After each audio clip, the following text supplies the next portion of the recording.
አፄ ቴዎድሮስ በጣም ከሚጠሏቸው ሁለት ባህሪዎች ክህደትና ሌብነት ነበሩ።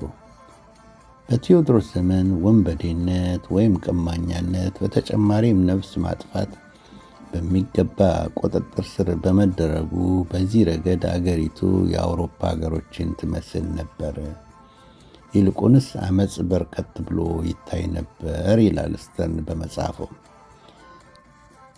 ስተርን የገለጸው ከዚህ ቀጥሎ የሚጠቀሰው ታሪክ ከዚህ በፊት በአማርኛ በሌላ መጽሐፍ የተጻፈ ቢሆንም ደግሞ መግለጹ ንጉሡ በወቅቱ ያደርጉት የነበረው ብልሃት የተሞላበት ውሳኔን ይጠቁማል። ነገሩ እንዲህ ነው።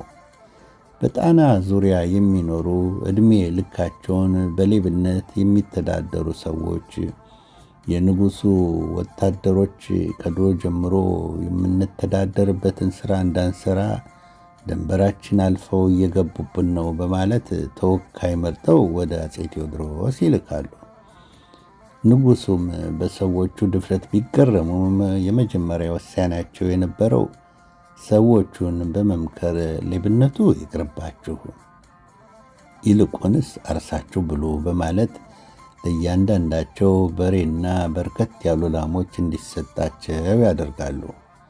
በዚህ ስጦታ የተደሰቱት ቀማኞችም ከተወሰነ ጊዜ በኋላ የገበሬ ኑሮ ስላልተስማማቸው እርሻውን እርግፍ አድርገው ትተው ወደ አፄ ቴዎድሮስ ይመለሱና ወደ ነባሩ የሌብነት ሙያቸው እንዲመለሱ ይጠይቃሉ። ሌቦቹ ከዚህ ቀደም የራስ አሊን መንግሥት አሸንፈው ስለኖሩ አሁንም የቴዎድሮስን ደግነት ከፍርሃት ቆጠሩት።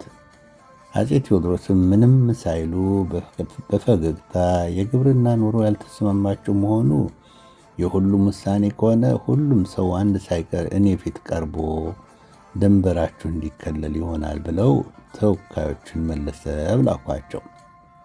ተወካዮችም ምንም ሳይጠረጠሩ በሌብነት የሚተዳደረውን የመንደር ሰው ሁሉ ይዘው የንጉሡ አደባባይ ይቀርባሉ።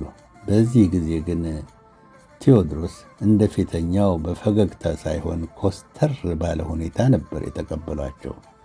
ተጨማሪ የተቀበላቸው ነገር ቢኖር በሰልፍ የተደራጀ የንጉሡ ወታደሮች ነበሩ።